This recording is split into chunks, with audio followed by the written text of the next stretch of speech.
Rocky എങ്ങനെ പുറത്തായി? ഇന്നലെ മുതൽ നമ്മൾ സിജോയെ കണ്ടിട്ടില്ല. സിജോയെ ഇനിയും പുറത്തായി. എന്തൊക്കെയാണെന്ന് നമുക്ക് നോക്കാം. അതിനു മുന്നേ വീഡിയോ ആദ്യമായിട്ട് കാണുന്നവരുടെ ചാനൽ സബ്സ്ക്രൈബ് ചെയ്യണം, ലൈക്ക് ചെയ്യണം, കമൻറ്റ് ചെയ്യണം.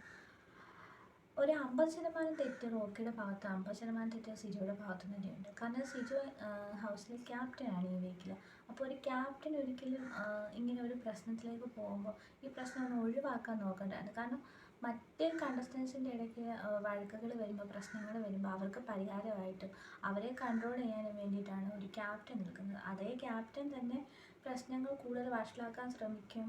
അപ്പോൾ ഒരു കുറച്ച് നിയന്ത്രണം അത് സിജോയ്ക്ക് വേണ്ടതായിരുന്നു എന്നാണ് എൻ്റെ ഒരു അഭിപ്രായം. കാര്യം ആ ഷോ എന്ന് പറയുന്നത് അവനവൻ്റെ ഫീലിങ്സിനെ നിയന്ത്രിക്കാൻ പഠിക്കുക എന്നുള്ളതാണ്. അപ്പോൾ സിജോ ഇങ്ങനെ ഒരു അധികാരത്തിൽ നിൽക്കുമ്പോൾ, ഒരു ക്യാപ്റ്റൻ എന്ന സ്ഥാനത്ത് നിൽക്കുമ്പോൾ കുറച്ചുകൂടി ഒന്ന് നിയന്ത്രിക്കേണ്ടതായിരുന്നു എന്ന് തോന്നി. റോക്കി പിന്നെ എല്ലാ കാര്യങ്ങൾക്കും വളരെയധികം പ്രതികരിക്കുകയും പ്രശ്നങ്ങൾ കൂടുതൽ ഉണ്ടാക്കുകയും കണ്ടന്റുകൾ ഉണ്ടാക്കുകയും ചെയ്യുന്ന ഒരു വ്യക്തിയാണ്. പക്ഷെ പറയുന്ന കാര്യങ്ങളൊക്കെ പോയിന്റ് തന്നെയാണ്. കാരണമുള്ള കാര്യങ്ങൾക്ക് വേണ്ടി മാത്രമേ അയാൾ സംസാരിക്കാറുള്ളൂ. അതുകൊണ്ട് തന്നെ റോക്കി പറയുന്നതിലൊക്കെ എന്തെങ്കിലും ഒരു കാര്യം കാണും. ആദ്യം മുതൽക്ക് റോക്കിയുടെ ഒരു ഗെയിം കൂടി ഉണ്ടായിരുന്നു ഇതിനകത്ത്. എന്താണെന്ന് വെച്ചാൽ അവിടെ ആര് കുറച്ച് എല്ലാവരേക്കാൾ കുറച്ച് ടോപ്പിലോട്ട് പോകുന്നു തോന്നിയാൽ അവരോട് എന്തായാലും റോക്കി പ്രശ്നം ഉണ്ടാക്കും. അവരെ ആയിരിക്കും കൂടുതൽ ടാർഗറ്റ് ചെയ്യുന്നത്. ഇപ്പം അപ്സര നല്ലൊരു ക്യാപ്റ്റൻ ആണെന്ന് എല്ലാവരും സമ്മതിച്ചു. അപ്സരയ്ക്ക് ഗുഡ് ക്യാപ്റ്റൻ എന്നുള്ളൊരു അല്ല ബെസ്റ്റ് ക്യാപ്റ്റൻ എന്നുള്ള പട്ടവും കിട്ടി. അതിന് ശേഷമാണ് കൂടുതൽ പ്രശ്നങ്ങൾ. അപ്സരയോട് അതിന് ശേഷമാണ് റോക്കി പ്രശ്നങ്ങൾ തുടങ്ങിയത്. രാവിലെ ഫുഡിൻ്റെ കാര്യത്തിൽ പഴയ ഫുഡ് കൊടുത്തു എന്നുള്ള ആ ഒരു രീതിയിൽ തുടങ്ങിയൊരു പ്രശ്നമാണ്. നീ എന്തൊരു ക്യാപ്റ്റനാണ് എന്നൊക്കെ പറഞ്ഞ്, നീ ഒട്ടും കുഴപ്പമില്ലാത്ത ക്യാപ്റ്റനാണെന്നൊക്കെ പറഞ്ഞ് തുടങ്ങിയ ആ ഒരു പ്രശ്നമാണ് ഇത്രയും വലിയൊരു പ്രശ്നത്തിലേക്ക് നയിച്ചതും റോക്കിയുടെ ഭാവി തന്നെ ഇല്ലാതാക്കി. അപ്പോൾ ഒഴിവാക്കാമായിരുന്ന കാര്യങ്ങൾ തന്നെയായിരുന്നു അതൊക്കെയാണ് ഇത്രയേറെ പ്രശ്നങ്ങൾ സൃഷ്ടിച്ചത്.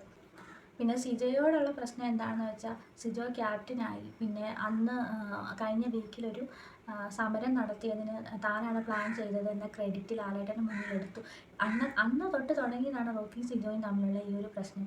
അപ്പോൾ ഇതൊക്കെയാണ് റോക്കിയുടെ പ്രശ്നങ്ങൾ. റോക്കി ഇങ്ങനെ ആരാണോ കുറച്ച് ലെവലിലേക്ക് പോകുന്ന ആ ആളിനെ ടാർഗറ്റ് ചെയ്തൊരു ഗെയിം കളിച്ചത് കൂടിയാണ് ഇവിടെ. പക്ഷെ അത് റോക്കിയെ തന്നെയാണ് തിരിച്ചടിച്ചത്. ഇതൊന്നുമല്ല, ഒരു കാര്യം എന്താണെന്ന് വെച്ചാൽ, റോക്കിയും സിജോയും ഇത്രയും വലിയ പ്രശ്നത്തിലേക്ക് പോകുമ്പോഴും, അതായത് ഇത്രയേറെ വാക്കുകൾ കൊണ്ട് അവർ അങ്ങോട്ടും ഇങ്ങോട്ടും വഴക്കായി അടിക്കുന്ന സ്ഥിതിയിലേക്കോട്ട് എത്തുമ്പോഴും അവിടെ ഒരാൾ പോലും അവരെ ഒന്ന് പിടിച്ചു മാറ്റാനോ അവരെ ഒന്ന് കോംപ്രമൈസ് ചെയ്യിക്കാനോ ഒന്നും ഇല്ലായിരുന്നു എന്നുള്ളതാണ്.